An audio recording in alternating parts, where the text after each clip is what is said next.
16 जून 2013 की वह काली अंधेरी रात केदारनाथ में बारिश रुकने का नाम नहीं ले रही थी और देखते ही देखते इसने विकराल प्रलय का रूप ले लिया। बिजलियां कड़क रही थीं, पहाड़ टूट रहे थे, जल प्रलय चारों ओर तबाही मचा रहे थे। लेकिन जब यह प्रलय केदारनाथ मंदिर की ओर बढ़ा, तभी पीछे से अचानक एक बड़ा सा चट्टान मंदिर के पीछे आकर टिक गया, जिसने प्रलय के रुख को मोड़ दिया और मंदिर को बचा लिया। क्या यह केवल एक संयोग था या शिव की माया? क्यों केदारनाथ मंदिर इतना रहस्यमयी है? इसके पीछे की असली सच्चाई क्या है और किसने इस मंदिर को बनवाया?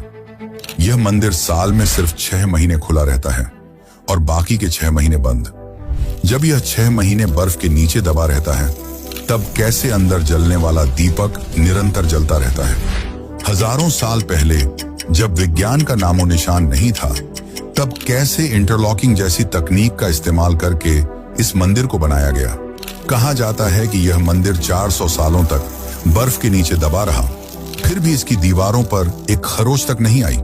क्या यह केवल एक संयोग है या इसमें किसी अलौकिक शक्ति का हाथ है?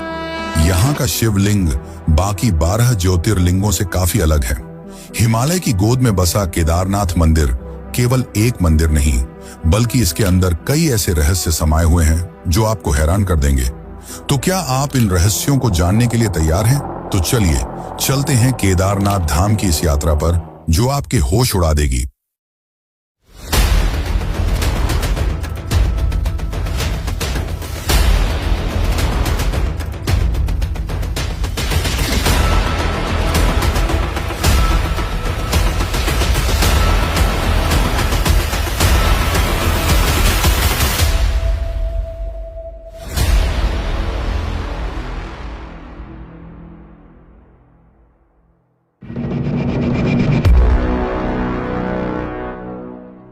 हिमालय की गोद में 3584 मीटर की ऊंचाई पर स्थित केदारनाथ मंदिर सिर्फ एक तीर्थ स्थल नहीं, बल्कि आस्था और रहस्यों का संगम है। उत्तराखंड के रुद्रप्रयाग जिले में स्थित यह मंदिर 4 धामों में से एक है और पंच केदार में सबसे प्रमुख माना जाता है। यहाँ का मौसम अत्यंत कठोर है। सर्दियों में तापमान -20 डिग्री सेल्सियस तक गिर जाता है और भारी बर्फबारी के कारण मंदिर 6 महीने के लिए बंद कर दिया जाता है। 16 जून 2013 ये वह दिन था जब प्रकृति ने अपनी विनाशकारी शक्ति का प्रदर्शन किया। शाम को अचानक केदारनाथ घाटी में बादल फटा और भारी बारिश शुरू हो गई। कुछ ही घंटों में पानी का स्तर इतना बढ़ गया कि मंदाकिनी और सरस्वती नदियों ने विकराल रूप ले लिया। सिर्फ 48 घंटे में पूरे उत्तराखंड में 340 मिलीमीटर बारिश दर्ज की गई। इतनी बारिश जो सामान्य तौर पर पूरे महीने में होती थी। मंदाकिनी नदी का जल स्तर 6 फीट प्रति सेकंड की रफ्तार से बढ़ता जा रहा था। 15,000 से ज्यादा घर, पुल और दुकानें पूरी तरह बह चुकी थी। लेकिन असली तबाही तब शुरू हुई जब केदारनाथ मंदिर के पीछे की चौराबाड़ी झील का ग्लेशियर टूटकर मंदिर की ओर बढ़ने लगा। 1.5 किलोमीटर चौड़ी झील, जिसमें लाखों टन पानी भरा था, अब टूटकर बड़ी तेजी से अपनी राह में आने वाली हर चीज को मिटाते हुए मंदिर की ओर बढ़ रही थी। लेकिन तभी अचानक एक विशाल चट्टान केदारनाथ मंदिर के ठीक पीछे आकर रुक गई और उसके बाद बाढ़ का पूरा प्रवाह मंदिर के दोनों तरफ से निकल गया। ये विशाल चट्टान लगभग 20 फीट ऊंची और 30 टन भारी थी। अगर यह पत्थर अपनी सही जगह पर न रुकता तो मंदिर पूरी तरह तबाह हो सकता था। क्या यह केवल एक संयोग था या शिव की महिमा? यह चट्टान ठीक मंदिर के पीछे आकर कैसे रुक गई? स्थानीय लोगों और श्रद्धालुओं ने इस पत्थर को भीमशिला नाम दिया, क्योंकि मान्यता है कि इसका संबंध महाभारत के भीम से है। आज भी भीमशिला केदारनाथ मंदिर के पीछे स्थित है और हर श्रद्धालु इसे देखने के लिए वहां जाता है। यह सिर्फ एक चट्टान नहीं, बल्कि आस्था और चमत्कार का प्रतीक बन चुका है। वैसे क्या आपने कभी सोचा है कि बर्फीले सुनसान पहाड़ों के बीच इतनी भव्य मंदिर को कैसे बनाया गया होगा? कैसे हमारे पूर्वजों ने इंटरलॉकिंग तकनीक का उपयोग किया होगा? तो चलिए जानते हैं। और अगर आपको यह वीडियो अच्छी लग रही है तो कमेंट में हर हर महादेव जरूर लिखें।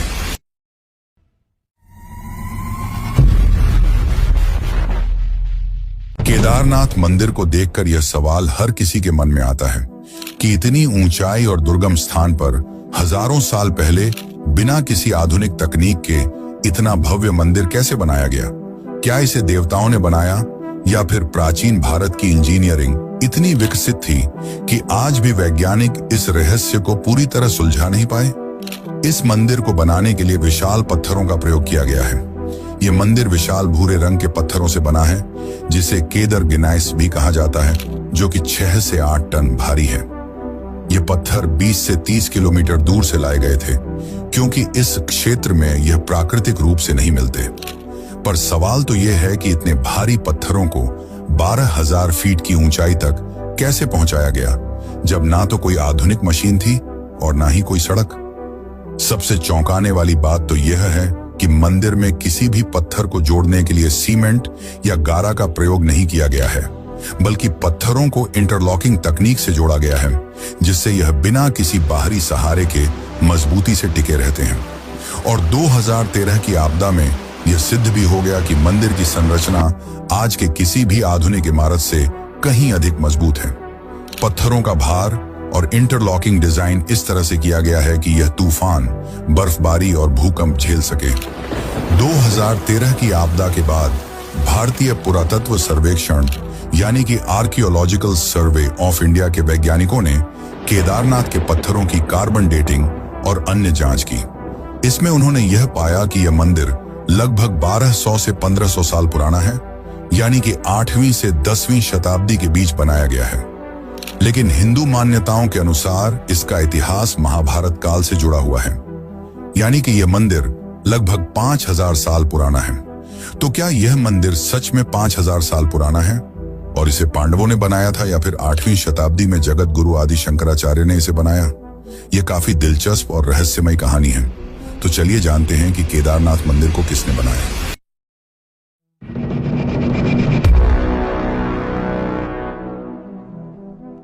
महाभारत युद्ध के पश्चात युधिष्ठिर को राजा घोषित कर दिया गया, जिसके पश्चात लगभग 40 वर्षों तक उन्होंने शासन किया। परंतु अपने भाइयों और गुरुजनों की मृत्यु का बोझ उन्हें भीतर से खाए जा रहा था। इस दुविधा को लेकर वे श्री कृष्ण के पास पहुंचे। तब श्री कृष्ण ने उन्हें बताया कि पांडवों को अपने ही भाइयों और गुरुओं का वध करने के कारण ब्रह्महत्या का पाप लगा है और इससे उन्हें मुक्ति केवल महादेव ही दिला सकते हैं। इसके पश्चात पांचों पांडव द्रौपदी सहित महादेव की खोज में हिमालय की ओर प्रस्थान कर गए। माना जाता है कि अपने ही भाइयों और गुरुओं की हत्या करने वाले पांडवों से शिव काफी क्रोधित थे और पांडवों को दर्शन नहीं देना चाहते थे। जब पांडव केदार क्षेत्र पहुंचे, तब शिव ने एक भैंस का रूप धारण कर लिया और अन्य भैंसों के झुंड में जा छिपे। यह देखकर भीम ने अपनी दोनों टांगे फैला ली और सभी भैंसों को उनके नीचे से गुजरने के लिए विवश कर दिया। तभी युधिष्ठिर ने देखा कि एक भैंस उनके नीचे से नहीं गुजर रही और वे समझ गए कि यही महादेव हैं। जैसे ही भीम ने उसे पकड़ने की कोशिश की, वह धरती में समाने लगे, लेकिन भीम ने उसे जोर से खींच लिया, जिससे भैंस का कुबड़ यानी पीठ का भाग बाहर रह गया। यही कुबड़ आज केदारनाथ के मुख्य शिवलिंग के रूप में पूजा जाता है। शिव के अन्य अंग भी विभिन्न स्थानों पर प्रकट हुए। भुजाएं तुंगनाथ में, मुख रुद्रनाथ में, नाभि मध्य महेश्वर में और जटा कल्पेश्वर में। इन 5 भागों को आज पंच केदार के रूप में पूजा जाता है। इसके पश्चात भगवान शिव प्रकट हुए और पांडवों को आशीर्वाद दिया। उन्होंने कहा कि जो भी सच्चे मन से इस स्थान की यात्रा करेगा, वह पापों से मुक्त हो जाएगा। इसके बाद पांडवों ने यहाँ भगवान शिव का भव्य मंदिर बनवाया, जिसे आज केदारनाथ मंदिर के नाम से जाना जाता है। 8वीं शताब्दी में जगत गुरु आदि शंकराचार्य ने इस मंदिर का पुनः निर्माण कराया। उन्होंने 32 वर्ष की अल्पायु में पूरे भारत में 4 धामों की स्थापना की, जिनमें से एक केदारनाथ भी था। आदि शंकराचार्य ने यह सुनिश्चित किया कि केदारनाथ में पूजा व्यवस्थित रूप से होती रहे। यही कारण है कि आज भी बद्रीनाथ और केदारनाथ के मंदिरों में पूजा आदि शंकराचार्य द्वारा निर्धारित विधि से ही की जाती है। कहा जाता है कि अपने जीवन के अंतिम क्षण भी आदि शंकराचार्य ने केदारनाथ में ही बिताए। 32 वर्ष की छोटी आयु में जब उन्होंने अपना कार्य पूर्ण कर लिया, तो वे ध्यान मुद्रा में लीन हो गए और यहीं समाधि ले ली। आज भी केदारनाथ मंदिर के पीछे उनकी समाधि स्थित है, जिसे आदि शंकराचार्य समाधि स्थल कहा जाता है। केदारनाथ श्रद्धालुओं के लिए आस्था का केंद्र है और हजारों वर्षों से इसकी यात्रा जारी है। तो चलिए आज हम आपको ले चलते हैं केदारनाथ की इस अद्भुत यात्रा पर। हजारों वर्षों से केदारनाथ यात्रा श्रद्धालुओं के लिए आस्था, साहस और भक्ति का प्रतीक रही है। समुद्र तल से 3,583 मीटर की ऊंचाई पर स्थित यह मंदिर हिमालय की ऊंचाइयों में बसा हुआ है, जहां तक पहुंचने के लिए श्रद्धालुओं को कठिन रास्तों और दुर्गम पहाड़ों से गुजरना पड़ता है। केदारनाथ तक पहुंचने के लिए कोई भी सीधा रास्ता नहीं है। इसका सबसे नजदीकी रेलवे स्टेशन ऋषिकेश है, जो करीब 210 किलोमीटर दूर स्थित है। यहां से श्रद्धालुओं को आगे का सफर सड़क मार्ग से ही करना होता है। ऋषिकेश से सोनप्रयाग तक का सफर मुख्य रूप से सड़क मार्ग से तय किया जाता है। यह सफर करीब 10 घंटे का होता है। सोनप्रयाग के आगे निजी वाहनों की अनुमति नहीं होती, इसलिए यात्री 5 किलोमीटर का सफर सिर्फ सरकारी जीपों से तय कर सकते हैं। यह सफर बेहद संकरा और खतरनाक पहाड़ी रास्तों से होकर गुजरता है। गौरीकुंड, जो केदारनाथ यात्रा का आधार शिविर माना जाता है, माता पार्वती की तपस्या से जुड़ा हुआ स्थान है। यहीं उन्होंने भगवान शिव को पाने के लिए साधना की थी। गौरीकुंड से ही केदारनाथ की 16 किलोमीटर लंबी कठिन पैदल यात्रा शुरू होती है और यही केदारनाथ यात्रा का सबसे कठिन हिस्सा है। इस यात्रा में श्रद्धालु को कई मुश्किल पड़ावों से गुजरना पड़ता है। 16 किलोमीटर की कठिन पैदल यात्रा के बाद जब यात्री केदारनाथ मंदिर के प्रांगण में प्रवेश करते हैं, तो उनकी सारी थकान अपने आप गायब हो जाती है। हिमालय की गोद में स्थित यह भव्य मंदिर अपनी आध्यात्मिक ऊर्जा से हर श्रद्धालु को एक अद्भुत शक्ति प्रदान करता है। यहाँ की ठंडी हवा, बर्फ से ढकी चोटियां और मंदाकिनी नदी का प्रवाह मानो एक अलग ही दुनिया में ले जाता है। केदारनाथ मंदिर के मुख्य द्वार पर पहुंचते ही श्रद्धालु हर हर महादेव के जयकारे लगाने लगते हैं। यहाँ दर्शन के लिए हर दिन हजारों श्रद्धालु आते हैं और विशेष रूप से मई से अक्टूबर के बीच ये संख्या लाखों में पहुंच जाती है। मंदिर में प्रवेश करने के बाद श्रद्धालु मुख्य शिवलिंग के दर्शन करते हैं, जो कि एक त्रिकोणाकार काले पत्थर के रूप में है। मान्यता है कि यही भगवान शिव का कुबड़ है, जिसे उन्होंने पांडवों को दर्शन देने के समय प्रकट किया था। मंदिर हर सुबह 4 बजे खुलता है और रात 9 बजे बंद होता है। सुबह 4 बजे शिवलिंग की अभिषेक पूजा होती है, जिसमें भाग लेने के लिए विशेष बुकिंग करनी पड़ती है। इसके पश्चात शाम 7 बजे भोलेनाथ की आरती होती है, जिसमें श्रद्धालु बढ़ चढ़कर भाग लेते हैं। केदारनाथ यात्रा केवल तीर्थ यात्रा नहीं, बल्कि आस्था, साहस और श्रद्धा की परीक्षा भी है। यह यात्रा हमें सिखाती है कि कठिनाइयों के बावजूद जब हम सच्चे मन से किसी लक्ष्य को प्राप्त करने के लिए निकलते हैं, तो भगवान की कृपा हमें सही मार्ग दिखाती है। इस मंदिर के बारे में एक रहस्य ऐसा भी है जिसने वैज्ञानिकों को भी चौंका दिया है। केदारनाथ मंदिर लगभग 400 वर्षों तक ग्लेशियर के नीचे दबा रहा, लेकिन इसके बावजूद मंदिर को कुछ नहीं हुआ। आपको बता दें कि ग्लेशियर में सिर्फ बर्फ नहीं होती, बल्कि उसमें पत्थर, मिट्टी और अन्य कठोर तत्व भी होते हैं। यानी कि अगर केदारनाथ की जगह कोई और मंदिर होता तो वह कब का नष्ट हो चुका होता, लेकिन केदारनाथ को कुछ नहीं हुआ। तो चलिए अब जानते हैं इस अद्भुत रहस्य को।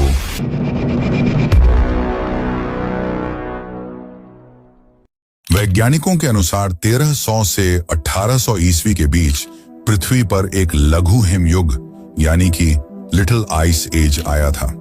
इस दौरान हिमालय में भारी हिमपात हुआ, जिससे केदारनाथ पूरी तरह बर्फ के नीचे दब गया। लगभग 400 वर्षों तक यह मंदिर बर्फ की मोटी चादर के बीच दबा रहा, लेकिन जब 400 सालों बाद बर्फ पिघली तो मंदिर ज्यों का त्यों खड़ा था, उसे एक खरोंच तक नहीं आई थी। वादिया इंस्टीट्यूट ऑफ हिमालयन जियोलॉजी ने इस पर विस्तृत अध्ययन किया और बताया कि यह मंदिर इस प्रकार बनाया गया है कि यह सभी प्राकृतिक आपदाओं को सहन कर सकता है। मंदिर के निर्माण में इंटरलॉकिंग तकनीक का उपयोग किया गया है। इस तकनीक में पत्थरों को इस प्रकार काटा जाता है कि वे एक दूसरे में पूरी तरह फिट हो जाएं। इस तकनीक का लाभ यह हुआ कि जब बर्फ का दबाव पड़ा तो मंदिर की दीवारों ने इसे सहन कर लिया और पत्थर अपनी जगह से हिले तक नहीं। भले ही यह मंदिर 400 वर्षों तक बर्फ में दबा रहा, लेकिन आज भी यह साल में सिर्फ 6 महीने ही खुला रहता है और बाकी 6 महीने बर्फ में दबा रहता है।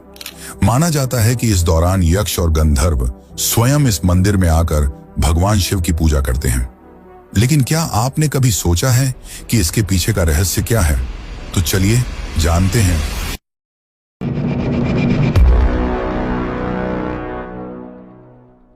केदारनाथ धाम के दरवाजे अक्षय तृतीया के दिन खोले जाते हैं और फिर 6 महीने बाद भाई दूज के दिन बंद कर दिए जाते हैं। हजारों साल पुराने इस मंदिर में पूजा बड़े ही विधि विधान से की जाती है। सुबह की पहली पूजा में शिवलिंग को पवित्र जल से स्नान कराया जाता है, फिर घी का लेप लगाया जाता है और उसके बाद ज्योतिर्लिंग की आरती होती है, जिसमें आम भक्त शामिल नहीं हो सकते। शाम के समय शिवलिंग का विशेष श्रृंगार किया जाता है। इस दौरान भक्त केवल दूर से ही भगवान के दर्शन कर सकते हैं। कहा जाता है कि भले ही दुनिया इधर से उधर हो जाए, लेकिन केदारनाथ की पूजा कभी खंडित नहीं हो सकती। माना जाता है कि 6 महीने तक मनुष्य यानी आम जनता भगवान शिव की पूजा अर्चना करते हैं और जब भारी बर्फबारी के कारण मंदिर के कपाट बंद कर दिए जाते हैं तो देव, यक्ष और गंधर्व स्वयं भगवान शिव की पूजा करते हैं। कई बार जब कपाट खोले जाते हैं तो मंदिर के अंदर बेलपत्र, फूल और अन्य पूजन सामग्री ताजा अवस्था में मिलती है, जो इस रहस्य को और भी गहरा बना देती है। केदारनाथ के दरवाजे बंद होने पर भगवान शिव की पंचमुखी चांदी की मूर्ति को ऊखी मठ के ओंकारेश्वर मंदिर में ले जाया जाता है, जहां अगले 6 महीने तक उसकी पूजा की जाती है। मंदिर को 6 महीने के लिए बंद करने से पहले मंदिर के अंदर एक अखंड ज्योति जलाई जाती है, जो बिना किसी देखरेख के 6 महीने तक लगातार जलती रहती है। तो चलिए जानते हैं कि यह अखंड ज्योति 6 महीने तक बिना बुझे कैसे जलती रहती है।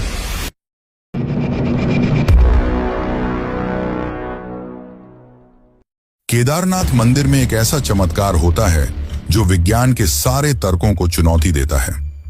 जब मंदिर के कपाट 6 महीने के लिए बंद किए जाते हैं, तब गर्भगृह में जलने वाला एक दीपक लगातार 6 महीने तक बिना बुझे प्रज्वलित रहता है।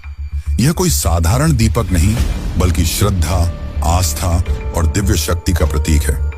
आप ही सोचिए, 6 महीने तक मंदिर का द्वार नहीं खुलता, बाहर चारों तरफ कई फीट मोटी बर्फ जमी होती है, तापमान 0 से -20 डिग्री सेल्सियस नीचे तक गिर जाता है। ऐसे वातावरण में न तो हवा का संचार होता है और न ही किसी भी प्रकार की बाहरी गतिविधि। ऐसे में सवाल उठता है कि आखिर बिना किसी देखरेख के वह दीपक कैसे जलता रहता है? घी समाप्त क्यों नहीं होता? बिना ऑक्सीजन के वह लौ कैसे प्रज्वलित रहती है? विज्ञान के पास इन सभी सवालों का कोई जवाब नहीं है, पर माना जाता है कि जब 6 महीने तक यक्ष और गंधर्व शिव की पूजा करते हैं, तब वे ही इस दीपक को जलाए रखते हैं। चाहे इसे आस्था कहें या चमत्कार, लेकिन यह तथ्य है कि हर साल जब कपाट खोले जाते हैं तो वह दीपक जलता हुआ पाया जाता है। यह देखकर भक्तों की आस्था और भी मजबूत हो जाती है। यह केवल एक दीपक नहीं, बल्कि भगवान शिव की उपस्थिति का प्रमाण है, जो दर्शाता है कि केदारनाथ केवल एक मंदिर नहीं, बल्कि दिव्य शक्ति का केंद्र है। और ऐसे ही भगवान शिव की उपस्थिति का प्रमाण देती है एक सच्ची घटना। तो चलिए जानते हैं उस रोचक सच्ची घटना के बारे में।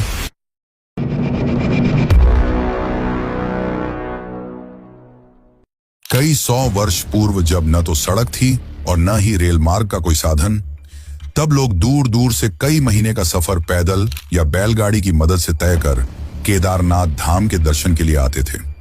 ये वैसे ही एक भक्त की अद्भुत मगर सच्ची कहानी है। एक समय एक भक्त 2 महीने की पैदल यात्रा करके केदारनाथ धाम के दर्शन के लिए पहुंचा, लेकिन जब वह मंदिर के पास पहुंचा तो मंदिर के कपाट बंद किए जा रहे थे।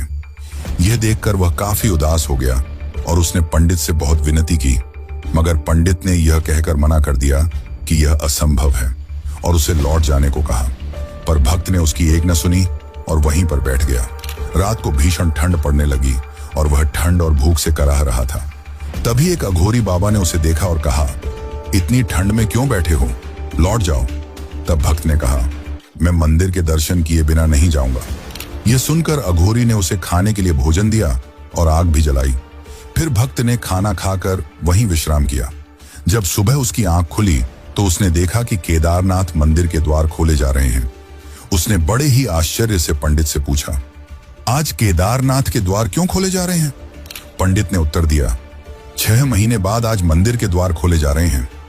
यह सुनकर भक्त आश्चर्यचकित हो गया और बोला, यह कैसे हो सकता है कि एक ही रात में 6 महीने बीत गए? तब पुजारी ने उससे पूछा, तुम्हें रात में खाना किसने दिया था और यह आग किसने जलाई? भक्त ने उत्तर दिया, एक अघोरी बाबा थे जिनकी लंबी जटाएं थीं और उन्होंने रुद्राक्ष धारण किया हुआ था, और हां, उनके हाथ में त्रिशूल और डमरू भी था। यह सुनकर पंडित समझ गए कि वह कोई और नहीं बल्कि स्वयं महादेव थे जिन्होंने अपने भक्त की रक्षा की। वैसे केदारनाथ में उसके पुजारी की भी काफी चर्चा होती है। यहाँ के पुजारी की अनूठी परंपरा भी लोगों के लिए कौतूहल का विषय है। तो चलिए अब जानते हैं केदारनाथ के पुजारी के बारे में।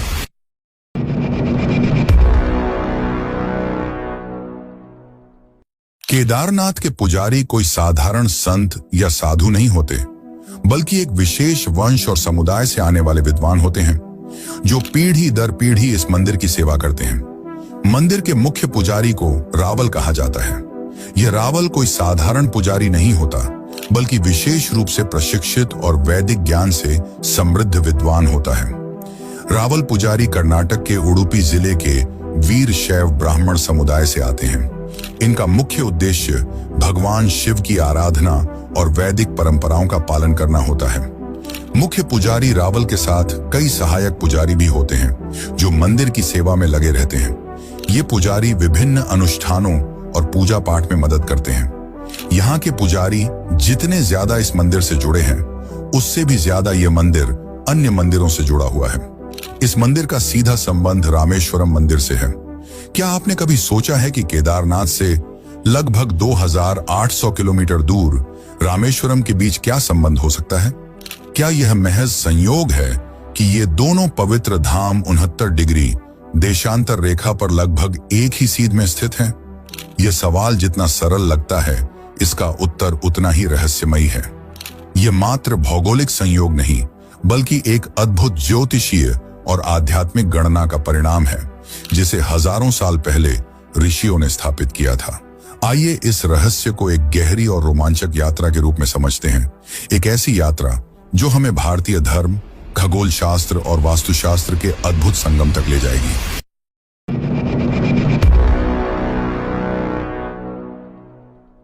अगर हम भारत का नक्शा उठाकर देखें तो एक चौंकाने वाली बात सामने आती है।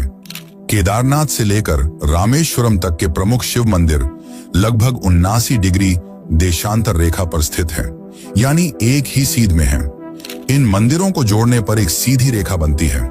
इस भक्ति पथ में आने वाले प्रमुख मंदिर हैं केदारनाथ, फिर मध्य प्रदेश में कालेश्वर और ओंकारेश्वर मंदिर, उसके बाद उज्जैन का महाकालेश्वर मंदिर और अंत में तमिलनाडु का रामेश्वरम मंदिर।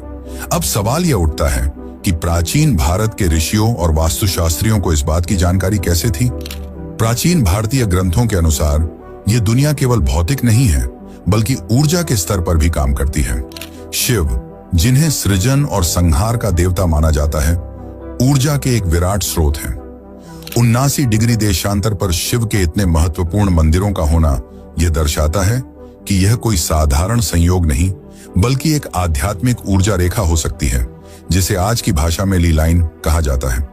पश्चिमी विद्वानों के अनुसार दुनिया में कुछ ऊर्जा रेखाएं होती हैं जो विभिन्न आध्यात्मिक स्थलों को आपस में जोड़ती हैं।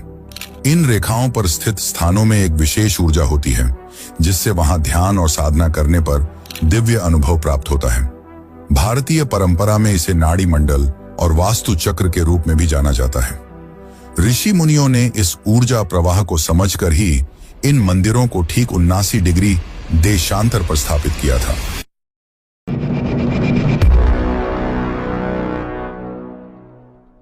आपने कभी सोचा है कि जब हम किसी रहस्यमयी कहानी को पढ़ते या सुनते हैं तो हमारी जिज्ञासा हमेशा बनी रहती है? कुछ रहस्य ऐसे होते हैं जो जितना गहराई से समझने की कोशिश करें, उतने ही अधिक उलझते जाते हैं। केदारनाथ का रहस्य भी कुछ ऐसा ही है। यह सिर्फ एक मंदिर नहीं, बल्कि हजारों साल पुरानी संस्कृति, विज्ञान, आस्था और रहस्यों का संगम है।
मजबूर करता है कि आखिर यह शक्ति आती कहां से है।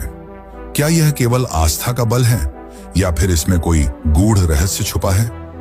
केदारनाथ में होने वाली हर घटना, हर कहानी और हर चमत्कार हमें यह सोचने पर मजबूर करता है कि यह स्थान सिर्फ एक मंदिर नहीं बल्कि एक दिव्य शक्ति का केंद्र है। क्या यह संयोग था कि केदारनाथ मंदिर 2013 की भयानक बाढ़ में पूरी तरह सुरक्षित रहा जबकि उसके चारों ओर की पूरी घाटी तबाह हो गई? क्या यह मात्र आस्था थी कि 400 सालों तक बर्फ में दबे रहने के बावजूद मंदिर को कोई नुकसान नहीं हुआ? क्या यह सिर्फ एक इत्तेफाक है कि बिना किसी सहारे के 6 महीनों तक दीपक जलता रहता है? और क्या यह केवल भूगोल था जिसने केदारनाथ से रामेश्वरम तक के मंदिरों को 79 देशांतर पर सटीक रूप से रख दिया? अगर आप इन सवालों के जवाब तलाशेंगे तो आपको एक ही उत्तर मिलेगा, यह महज संयोग नहीं हो सकता।